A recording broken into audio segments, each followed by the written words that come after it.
Ezra, can you dim the side spotlights?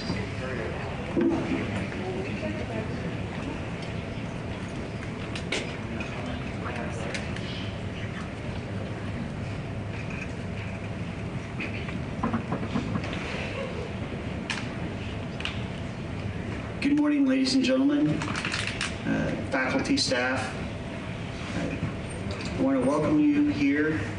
This week was the 26th anniversary of the Oklahoma City bombing. And so we have a very special guest today, and I'm not going to spend a lot of time on introductions. I'm going to go ahead and introduce him and get him up here. And this is Captain Randy Norfleet, United States Marine Corps retired. I know Captain Norfleet because he was my officer selection officer at Oklahoma State. And in 1993, he commissioned me as second lieutenant. So it is an honor for me and an honor for all of us to have him here. And I'd like to ask you to give him a warm welcome. Captain Norfleet.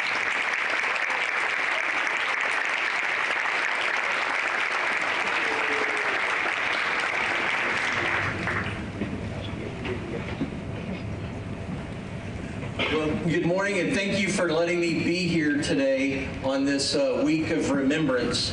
And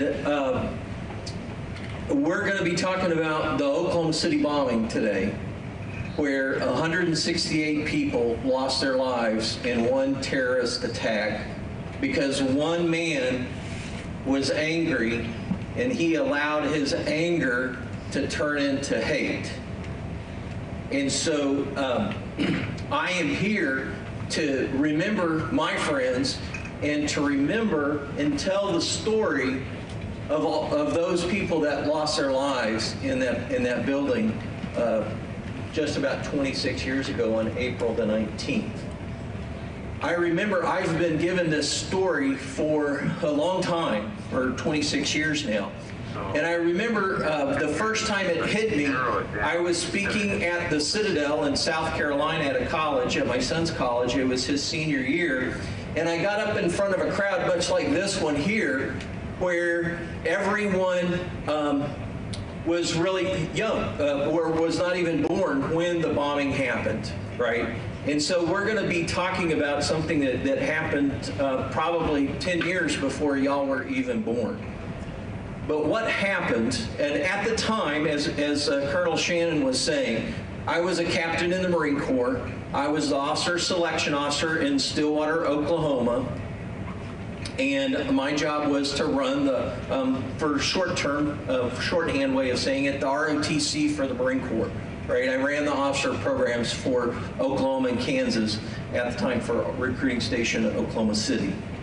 So anyhow, that morning of April the 19th, I had been asked to come to a prayer breakfast in the Marriott Convention Center. And you know, got up early. The breakfast started at 6:30 in the morning, and we were there. The governor was there. A whole bunch of business leaders were there in the Marriott Convention Center. And about 8:30, 8:45, the prayer breakfast ended, and so I got into my truck. I had a black actually it was a Ford Ranger. I drive the F-150 now. But I had a black Ford Ranger at that time. And I got into my black Ford Ranger, and because I lived in Stillwater, I thought, well, let me go by the recruiting station there in the Oklahoma City Federal Building and go see my commanding officer, right? Because y'all need to go see your boss and do some FaceTime and all that kind of thing.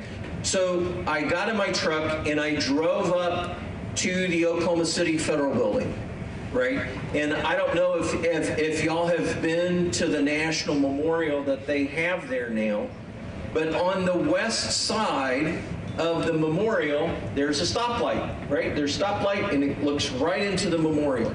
Well, as I came up to the building, I stopped at that stoplight because the light had turned red. And I looked in front of me, and there was this yellow Ryder truck that was parked in front of the building. And I thought, well, that's kind of unusual because it was a loading zone. And then the next thing I know is a young guy, jumps out of the truck. He's kind of got a military haircut on him. He's got a camouflage or Marpat bottoms on, and he has a t-shirt. But instead of running and going into the building, because I thought he was just a young sergeant coming in that was going to go get a recruiting tour and that kind of thing. And so, but instead, he ran across the street and away from the building, and he left his truck right there in the middle of the loading zone. And I thought, well, how unsatisfactory is that, right? Because I was a Marine and I was in uniform, and I just thought it looked really poor on that young sergeant that was going to be checking in to just leave his truck sitting in the front of the Oklahoma City Federal Building. Well, anyhow, about that time, the light changed, and so I took my truck, I drove my truck, and I parked right in front of that yellow Ryder van, right? I got out of the truck, and I walked behind my truck and in front of the yellow Ryder van, and I went into the Oklahoma City Federal Building, and it was, a little before 9 o'clock, and when I went into the building, the elevators were open, and I went up to the 6th floor of the Federal Building. And normally, as a Marine, you always want to look good, so I would stop by the head, the restroom, right? The Navy term for a restroom is the head. So I would stop by the head to make sure that my hair was done right, kind of like Bill's, When you're a Marine, you don't have a lot of hair like I do now, but you want to make sure that your uniform's on right, that you don't have anything stuck in your teeth before you go see the commanding officer. So I went by the restroom, got all squared away, and then I went into our operations office, and the first young man that I met was a young sergeant by the name of Benjamin Davis. And Benjamin had just finished college, and he was married, and he just had his wife had just given birth to their first child, and he had applied to become an officer. He wanted to be a second lieutenant, and so he had put in a meritorious commissioning package, and because I was the OSO and I handle those kind of things, he asked me to call headquarters Marine Corps, right? Because this is a day before the internet, and actually it was a day before cell phones hardly. There were cell phones, but we didn't have voicemail at that time. So I just walked a couple of desks over from there, and I sat down in the the OPSO's officer's desk, the operation officer's desk, Captain Guzman. And he was out of the room at the time, and so I called headquarters Marine Corps, and I got a busy signal, right? I know y'all probably have not ever heard of a busy signal, but I got a busy signal. So I hung the phone down, and I looked a couple of desks away to Sergeant Davis, and I said, Sergeant Davis, the phone was busy. Give me 5 minutes. Right, I gotta go, I need 5-10 minutes, I'm gonna go see the commanding officer, right? Because we all have 5 minutes to give, right? Hey, I'll see you at lunch. I'll see you tomorrow. We'll go do something on Saturday, right? Because we always think, especially when we're young, and I was young at that time, that we have time to give. So I got up, I took my stuff away, I picked up my bag and my cover, and I went over a couple of cubicles away into another part of the building, and I sat down and I started talking to Sergeant Tad Snydercourt. And I was looking at him, and then the next thing that happened, I don't know how much y'all know about Oklahoma City bombing, but that yellow Ryder truck had a 5,000-pound fertilizer bomb in it. And that guy that I saw walk across the street was Timothy McVeigh. And he had just, what I saw him do was I saw him set the timer on that bomb, that I didn't know was in there, and he was running away to his getaway car, and that's what I saw him do. And so, anyhow, the next thing that happened is the Oklahoma City Federal Building had a glass facade on it. And that 5,000-pound bomb went off, and what happened is everyone inside of the building was showered with shrapnel. And what happened to me as I was facing the front of that building is a piece of glass shrapnel came and it lodged in my right eye, filleting my right eye open, right? And then fortunately, I had enough reaction that I threw my left arm in front of my left eye, and I took shrapnel all down my left arm, and that's what saved me from being completely blind. But as it happened, I was right next to the support columns in the Oklahoma City Federal Building. And if you've seen the pictures, you know that after the blast went through the building, it destroyed the support columns in the building. And I happened to be on the one section that was left standing in the building. And so the floors began to collapse. The 9th floor collapsed on top of the 8th floor, collapsed on top of the 7th floor, collapsed on top of the 6th floor. And what happened to me is when those floors hit, and it was just, you know, an arm's length away from me, the impact of that threw me into the west wall of the building, which is probably the column over there. And I went into it face first, and it fractured my skull, and it left me unconscious. Anyhow, I don't know really how long I was unconscious there on the floor, but I woke up and I realized probably 30 minutes later, because what had happened is everything had become deathly quiet. You know, there was no birds chirping, there was no traffic. You could just hear, all you could hear was the fire of the cars that were in the parking lot in front of the Oklahoma City Federal Building that were on fire, and you could hear the roar of the fire of the cars.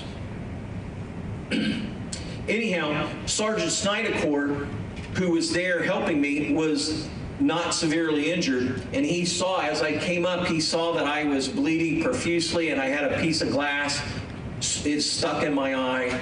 And so he cleaned off his desk of all the debris and he put me on that desk. And while I was on that desk, I realized that if I stayed there, that I was going to bleed out. And I was in shock. And I really didn't have my senses around me, but I had enough of a survival instinct to get up off of that table. And what had happened is the dust in the building had settled, and someone had gone to the back of the building, and they had been bleeding profusely, and there was this bright red oxygenated blood that was a trail. And all I could see, because I had this glass in my right eye, and I could barely see out of my left because of all the blood and everything, I could just see that blood trail. And I followed the blood trail to the back of the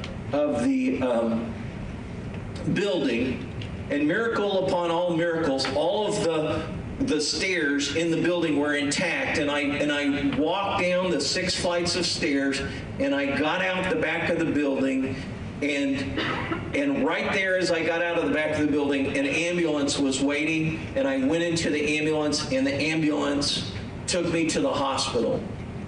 And so I got to the hospital, and the doctors checked me in, and my blood pressure was 50/0. Because of the arteries that I had cut. I cut an artery here on my head, and I cut my ulnar artery here on my wrist, and I was basically bleeding out. And if I had stayed in that building another 5 minutes, I wouldn't be here today. So by that time, when I get into the hospital, I make the nurse write my wife's phone number on there. And my wife is at home, and we have a 4-year-old, we got a 17-month-old, and my wife is 7 months pregnant. And so one of her friends called her on the phone and said, "Hey, Jamie, turn on the TV and look at what just happened." Because there was already a helicopter hovering over the Oklahoma City Federal Building and was putting all of this on display on the TV immediately. It was a new thing for us here in the United States to be able to watch something like that unfold in real time. And so as she turned on the TV and she looked, she saw that my black Ford Ranger was there, and it was completely demolished. And so we had been in the Marine Corps a while, and I had just come back from Desert Storm where I'd flown 35 combat missions. And so we knew the drill when somebody died in your command. And so one of my candidates, not Bill, Nick Morris, who later became a lieutenant colonel, he came to the house in the uniform, and my wife went out of the house and says, "No, you can't come into this house because I believe my husband is still alive." And so finally, Nick Morris, Colonel Morris, was able to convince my wife that he didn't know anything, so he let her into the building. And later that afternoon, about 4 o'clock that afternoon, I finally came out of surgery, and my wife had a family member there who drove her to Oklahoma City. And I was at St. Anthony's Hospital, which is just a block or two from the building. And as they drove by the building, they could smell the death, because it had rained that afternoon and mixed with the water. It was just a terrible sight. And she goes and she sees the devastations that's there, and she goes into labor. And so as she gets to the hospital, there are hundreds, if not thousands of people waiting in front of the emergency room entrance, and they're holding signs and pictures, and they're saying, "Hey, have you seen my husband? Have you seen my son? Have you seen my daughter?" And all of these people outside of the hospital with no hope, with little hope, because most likely their friends, their family members are there in the rubble of the building. So my wife, she goes in and she says, "My husband is in the ICU here. They said he's not going to make it through the night. I'm here to see my husband." So she gets into the hospital. A nurse comes to her and says, "Honey, you're not going to see your husband. You're going to the maternity ward." And so she goes to the maternity ward, and I always hold this against my daughter, right? Because this was my big day.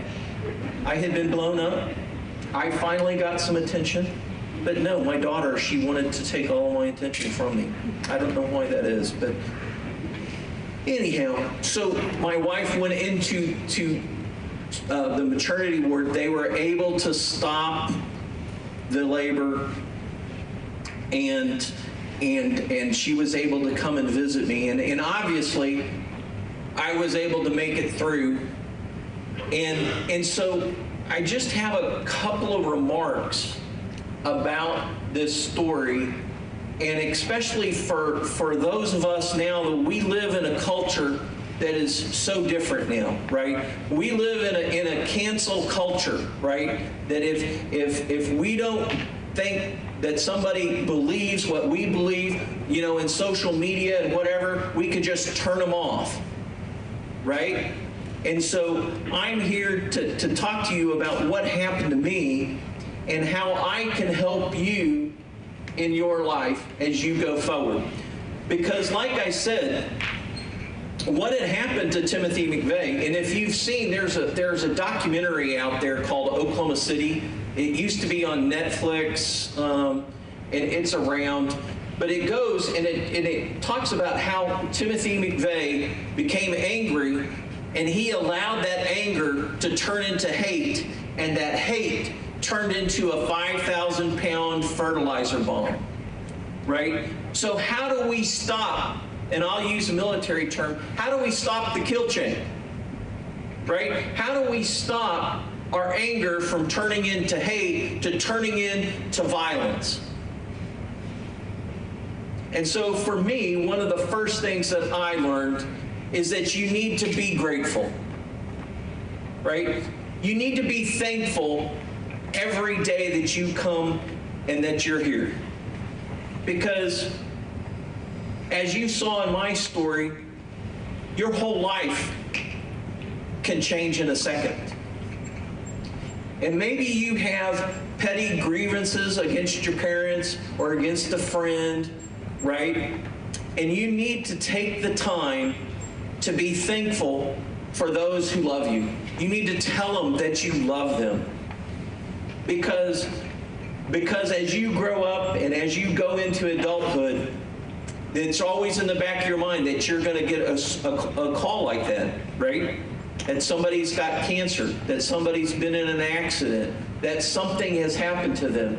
And if you will be grateful, if you will be thankful, not in the good times, not when it's easy, but be grateful when everything is against you. When you've had a bad grade, you didn't do well on the test, you need to be thankful. When your boyfriend is broken up with you, you need to be thankful. When your parents are on your back, you need to be thankful. Because if you will have a grateful heart, then that is the basis for living a successful life. Now, what happened to us is because I was there and I saw Timothy McVeigh get out of the vehicle, I was the second witness in the Oklahoma City bombing trial because I was able to place McVeigh at the scene. Okay? And so while we were there in the trial there in Denver, my wife was in the jury, not the jury, she was in the seating of the spectators there of the trial, and she was sitting right next to Terry Nichols' mother, okay? And I don't know if y'all know much about the bombing, but Terry Nichols was the accomplice to Tim McVeigh. And here is this grandmother who had lived a good life, who had done everything she could for her kid, and now here everyone is hurling death threats at her. And my wife is sitting next to her, someone who's done no wrong. But it is under a lot of pressure and is under a lot of hate that is coming from the people that have been wounded and had victims in their lives. And so my second point is, be gracious. All right? Be gracious. Grace, the word grace means an undeserved gift. Right? So when I say be gracious, what I'm saying is that you need to give undeserved gifts to those around you. Right? And part of this is good etiquette. Right? And I was just back in the junior ROTC building back here, and they were doing parade practice and drill, right? And the military has a very strong etiquette, right? Because you have hundreds, if not thousands, of men and women all together, and if there's not an etiquette for how we deal with each other, then everybody would be at each other's throats, right? And so to be gracious is to forgive someone that has maybe they cut in front of line, right? Maybe they did something that you didn't like, right? Be gracious. Because there's another term that when you're gracious, you become this term called meek, right? And meek, the word meek, stands and means controlled power, right? So you see a strong man, I'll just use the Marine Corps. You see Marines and they're armed to the teeth and they're ready to go into combat. but they're controlled and they're disciplined, then that person is meek, right? It doesn't mean that you're weak or that you're being run over. It means that you're powerful and that you've controlled that power. And so the first step in becoming meek, to becoming strong and being able to control your power, to become a leader, is to be gracious to those who are around you. Okay? Then the last thing that I have to say is forgive. Right? Because as I was in that trial, and I was there sitting across from Tim McVeigh, and I looked into his dark eyes that had no remorse, and that he didn't care a one rip about any of the people that had been killed in that bombing. I came to a point to where I was able to forgive him. Right? And let me explain. Forgiveness means to decouple your anger from the action. Right? So Timothy McVeigh didn't know that I forgave him, but I forgave him because it was good for me. It was good for me to let go of my angry feelings. Because if I held on to my anger and I became bitter and I became resentful, who am I hurting? Myself. That's right. And if I had allowed Timothy McVeigh to make me angry and bitter, I would have been the 169th victim in the Oklahoma City bombing. So I had to forgive him. Not because I was trying to get him out, because there's another word too, remit, right? He had to pay the bill. And as we continue on with this story, 3 years later, after the trial, I went to his execution with the Attorney General of the United States, and we saw him put a needle in his arm, and we saw Timothy McVeigh close his eyes for the last time. And so just because you forgive someone and you decouple your anger from what the hurt that they did from you, doesn't mean that that person is still not going to pay the bill. Right? If your boyfriend cheats on you, you can forgive him, decouple the anger, but he's still going to pay the bill because he's not going to be around you any longer. Right? See how that works? And so that's my encouragement to you through my story, is that you be thankful. Be thankful every day of the wonderful things that the Lord has given you. Be gracious to those who are around you, right? Because we all live together and we all have small faults, and we just need a little bit of oil to make sure that the machinery works well together. So be gracious to those around you.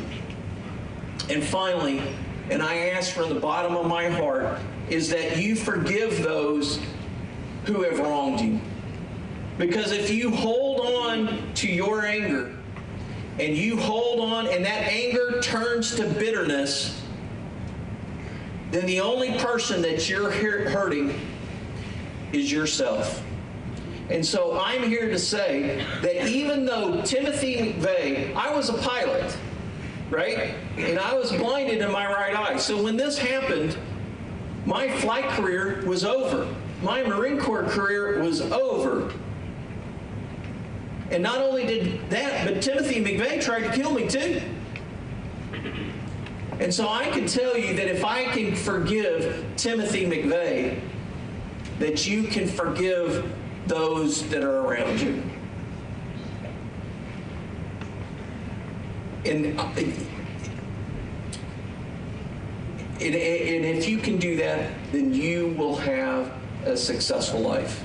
And that's what I want for y'all. is that as you go through high school and you get through to graduation, that you can go on and meet the challenges in life and have a successful life.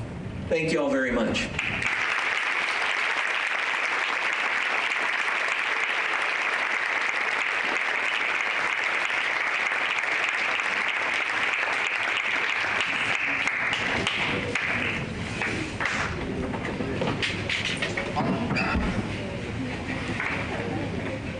So we have just a few minutes here. If anyone has any questions for Captain Norfleet, just raise your hand and feel free to ask. Did you have any time to like process the emotions and all that was going on? Like when you were in that building as it was happening? Well, you know, Dan, that's a very good question, by the way. So the question is did I have time to process what was going on in the building and how did I feel, right? So I can tell you for myself, when I was in that situation, you know, they call it fight or flight, right? In that when you're in a desperate situation and you're trying to save your life, right? That you really kind of go into an automatic mode, right? And so fortunately, since I have been in combat and been trained a lot, you know, I was able to make the correct decisions without really having to think about it. But the second half to your question is, how do you process the emotions of the trauma and the tragedy? And I'll tell you, I didn't do well at that because, you know, I was a Marine and I was a pilot in the Marine Corps, and I just thought I could do no wrong at the time and that nothing could stop me. And so for the first 5 years after the Oklahoma City bombing, I was trying to prove to everyone that I was okay, right? And that nothing had happened to me and it was just a little bump in the road, right? But it wasn't until 5 years later when I really kind of came to the realization that I had been hurt, right? And that I had been hurt in a bad way. And so it wasn't until I came to the realization that I couldn't do it by myself and that I couldn't fix myself by myself that I was able to open up and get some help and have some people help me. And so, you know, so part of that is a pride thing, right? And so, you know, we didn't talk about humility, but humility to me is one of the key things to finding your way through a tragedy. Because the Oklahoma City bombing, I mean, you know, it's in the history books. We got a national memorial down there. But the only difference between my tragedy and your tragedy, I mean, maybe some of y'all have lost a parent or lost a loved one or have had a car wreck or some kind of tragedy in your life. My tragedy, the only difference is my tragedy was on TV, right? Every one of us will go through some kind of tragedy. We'll lose a grandparent, we'll lose a parent, something will happen in our lives. And we've got to be open enough and humble enough to be able to accept help from those around us, right? Because, you know, for most of us, we have a loving family, we have a loving community, and when we go into a tragedy like that, we need to allow them to help us and not be so prideful that we can't accept help. And so I kind of answered both sides of your question. Any other questions?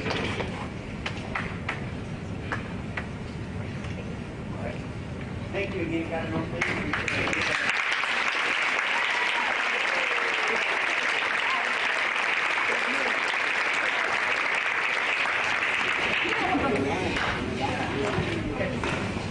Ladies and gentlemen, that concludes this presentation, and you all can go back to your